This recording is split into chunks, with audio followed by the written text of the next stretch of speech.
Hello friends, आप लोगों को B6 सेमेस्टर हिंदी पेपर 1 की क्लासेस चाहिए थी। तो फ्रेंड्स, आपकी सीरीज़ की क्लासेस जो है स्टार्ट हो गई हैं। आप लोग अमेजिंग BA चैनल को जल्द से जल्द सब्सक्राइब कर लीजिए, जिससे कि आगे आने वाली जितने भी क्लासेस होगी आपको तुरंत मिल जाएंगी। तो चलिए देखते हैं, क्वेश्चन पर आते हैं। प्रश्न एवं उनके उत्तर, खंड आ, अति लघु उत्तरीय प्रश्न। आपको बता दो, जितने लघु उत्तरीय अति लघु उत्तरीय क्वेश्चन है इसमें से एक भी क्वेश्चन आपका छूटना नहीं चाहिए, बहुत ही ज़्यादा इम्पॉर्टेंट है। ठीक है फ्रेंड्स, चलिए देखिए क्वेश्चन नंबर फर्स्ट, भाषा की परिभाषा दीजिए। आपको बता दो, मोस्ट इम्पॉर्टेंट क्वेश्चन है। भाषा की परिभाषा दीजिए। ध्यान दीजिएगा फ्रेंड्स, यद्यपि भाषा की परिभाषा देना एक जटिल कार्य है, क्योंकि उसे अव्याप्ति, अतिव्याप्ति और असंभव रूप 3 दोषों से रहित होना चाहिए। तथापि भाषा के उत्तम परिभाषा के रूप में आचार्य देवेंद्रनाथ शर्मा की परिभाषा को उद्धृत कर सकते हैं। उच्चारित ध्वनि संकेतों की सहायता से भाव या विचार की पूर्ण अभिव्यक्ति भाषा है। उच्चारित ध्वनि संकेतों की सहायता से भाव या विचार, अपने मन के भाव या विचारों को पूर्ण रूप से व्यक्त करना या अभिव्यक्त करना भाषा है। क्वेश्चन नंबर सेकेंड, भाषा विज्ञान किसे कहते हैं? ये भी मोस्ट इंपॉर्टेंट क्वेश्चन है।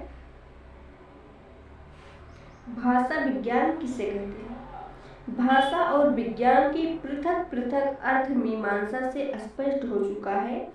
भावाभिव्यक्ति की मौखिक साधना अथवा वाक भाषा है।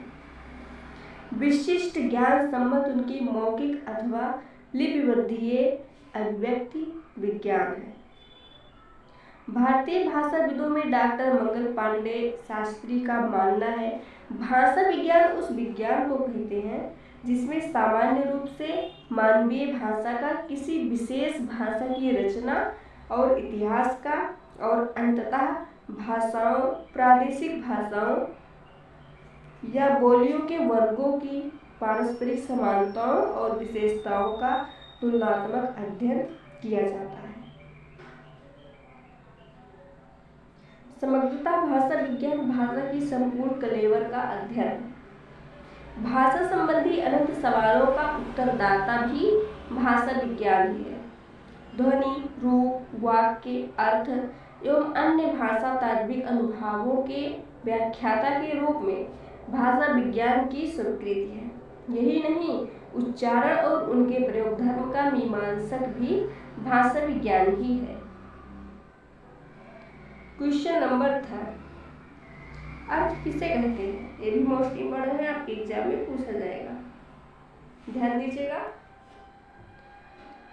भाषा का प्रधान तत्व अर्थ है। शास्त्रीय संज्ञा में अनेक विधि, जैसे अर्थ विज्ञान, अर्थ विचार, अर्थ तत्व, अर्थोद्बोधन शास्त्र इत्यादि। अर्थ तत्व को अंग्रेजी में सिमेंटिक्स कहते हैं। आशय यह है कि भाषा के अर्थ भाग का अध्ययन, विश्लेषण अर्थ तत्व या कि अर्थ विज्ञान का विषय है। अर्थ शब्द प्रतिभा का समान धर्म है। भारत में अर्थ विषयक अनुचिंतन प्राचीन काल से ही होता रहा है। पतंजलि, कात्यायन, व्यास एवं पाणिनि आदि व्याकरण विशिष्ट अर्थ मीमांसक हुए हैं। महर्षि व्यास ने पारिभाषिक अर्थ में अर्थ विज्ञान शब्द का उल्लेख किया है, जिसमें अर्थ तत्व प्रतिभा का वास्तविक ज्ञान प्राप्त करना मुख्य संकेत है। क्वेश्चन नंबर 4, अर्थ का महत्व। ये भी मोस्ट इम्पॉर्टेंट है, ध्यान दीजिएगा। अर्थ का महत्व, ध्वनि, शब्द, वाक्य आदि भाषिक तत्व अर्थ तत्व के अभाव में मूल्यहीन बने रहते हैं। अर्थ का कारण ही भाषा के प्रति हमारी निष्ठा का जागरण होता है। व्याकरणों पाणिनि, यास्क, पतंजलि, भर्तृहरि आदि ने अर्थ की महत्ता जिस रूप में स्वीकारी है, उससे स्पष्ट ज्ञात होता है कि अर्थ की व्याप्ति बिना सारे पदार्थ रसहीन हैं। वेदों की महत्ता स्वीकारते हुए उनकी ओर प्रेरित होने का उत्तम संकेत किया है। यास्क ने भी अर्थ की महत्ता वाणी के फल फूल के रूप में स्वीकारी है। इससे पूर्व यास्क ने अर्थ की महत्ता और विस्तार से समझाई है। उनका कहना है कि वेद पढ़कर जो उसका अर्थ नहीं जानता वो ठूठ है। वेद पढ़कर जो उसका अर्थ नहीं जानता वो ठूठ है, भारवाहक पशु है। जो अर्थ जानता है उसे ही समस्त कल्याण प्राप्त होता है। वही ज्ञान की ज्योति से पापों को नष्ट करके ब्रह्मत्व को प्रदान करता है। आगे देखिए, पतंजलि ने बताया है। पतंजलि ने अर्थ का महत्व प्रकाशित करते हुए स्वीकारा है कि अर्थ ज्ञान के बिना जो शब्द मूल पाठ के रूप में दोहराया जाता है वह उसी प्रकार ज्ञान को प्रज्वलित नहीं करता जिस प्रकार बिना अग्नि में डाला हुआ सूखा ईंधन। कुल मिलाकर अर्थ की महत्ता इस बात में है कि उसके बिना भाषा का कोई अस्तित्व ही नहीं रहता। किसके बिना? अर्थ के बिना। आचार्यों ने अर्थहीन भाषा को संतानहीन स्त्री के समान माना है। क्वेश्चन नंबर 5, मानक हिंदी से क्या अभिप्राय है? ये भी मोस्ट इंपॉर्टेंट क्वेश्चन है, ध्यान दीजिएगा। जितने भी क्वेश्चन पर मोस्ट इंपॉर्टेंट लगाया जा रहा है वो सचमुच में बहुत ही ज़्यादा इम्पॉर्टेंट है। आपके एग्जाम में 100% पूछा जाएगा। ध्यान दीजिए, मानक हिंदी से क्या अभिप्राय है? देखिए, मानक शब्द अथवा कि मानक भाषा की व्याख्या करते हुए भाषा चिंतकों के निर्णय भिन्न भिन्न किंतु अर्थ तात्विक दृष्टि से एक मिलते हैं। मानक शब्द अथवा कि मानक भाषा की व्याख्या करते हुए भाषा चिंतकों के निर्णय भिन्न भिन्न किंतु अर्थ तात्विक दृष्टि से एक मिलते हैं। डॉक्टर भोलानाथ तिवारी ने मानक भाषा को परिभाषित करते हुए लिखा है, मानक भाषा किसी भाषा के उस रूप को कहते हैं जो उस भाषा के पूरे क्षेत्र में शुद्ध माना जाता है तथा जिसे उस प्रदेश का शिक्षित और शिष्ट समाज अपनी भाषा का आदर्श रूप मानता है और प्रायः सभी औपचारिक परिस्थितियों में, लेखन में, प्रशासन और शिक्षा के माध्यम के रूप में यथासाध्य उसी का प्रयोग करने का यत्न करता है। वो होता है मानक हिंदी। क्वेश्चन नंबर 6, पुरानी हिंदी से क्या तात्पर्य है? ये भी मोस्ट इंपॉर्टेंट है।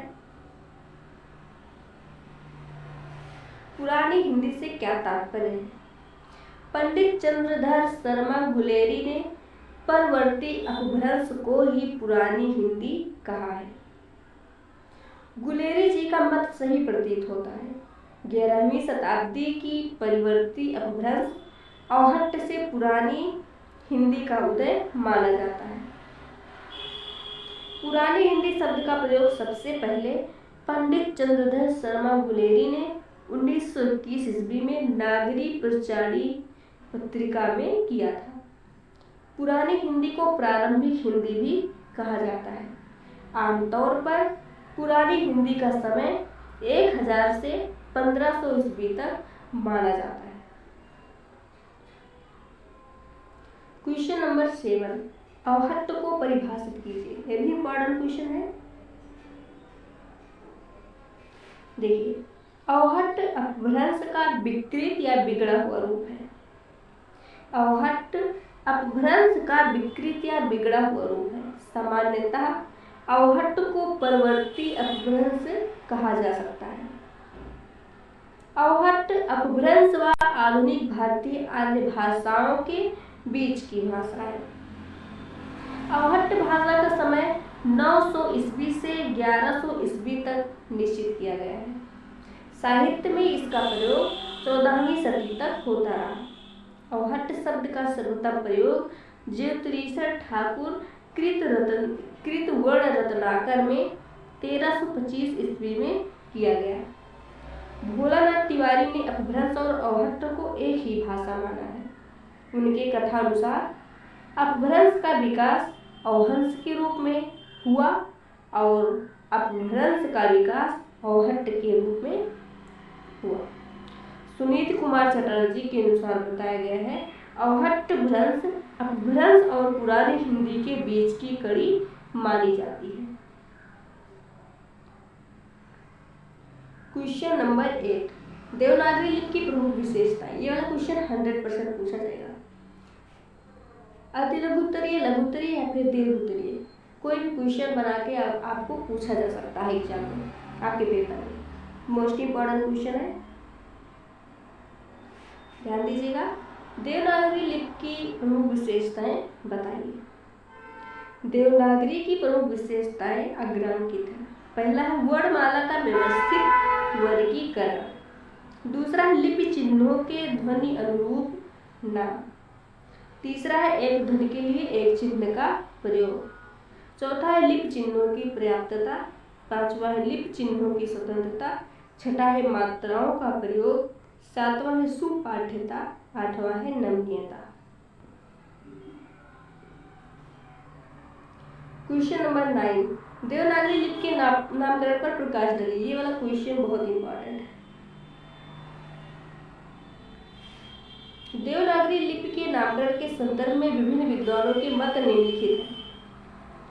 इसे आप लोग ध्यान से देखिएगा, समझने का प्रयास कीजिए, क्योंकि ये वाला क्वेश्चन आपके एग्जाम में पूछा ही जाएगा। देवनागरी लिपि के नामकरण पर प्रकाश डालिए। देखिए, देवनागरी लिपि के नामकरण के संदर्भ में विभिन्न विद्वानों के मत निम्नलिखित हैं। पहला है, कुछ विद्वानों ने इनका नाम नगर से जोड़ा है, अर्थात नगर की भाषा होने के कारण इसका नाम नागरी है।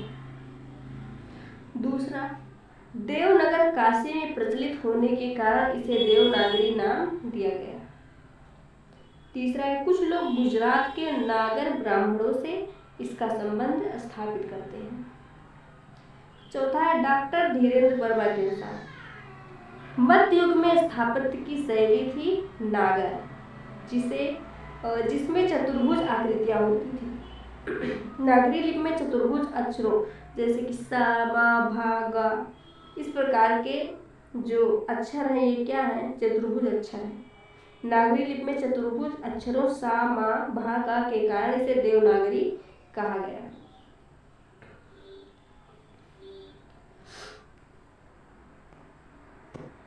क्वेश्चन नंबर 10, पूर्वी हिंदी की बोलियां कितनी है स्पष्ट कीजिए। ये वाला क्वेश्चन भी मोस्ट इंपॉर्टेंट है। 2 नंबर का क्वेश्चन आपके एग्जाम में जरूर पूछा जाएगा। मोस्ट इंपॉर्टेंट क्वेश्चन है। देखिए, सबसे पहले आपको बता दूं, पूर्वी हिंदी की बोलियां कितनी हैं? 3 है। इसको कैसे याद कर सकते हैं आप लोग? पूर्वी हिंदी की जो बोलियां हैं,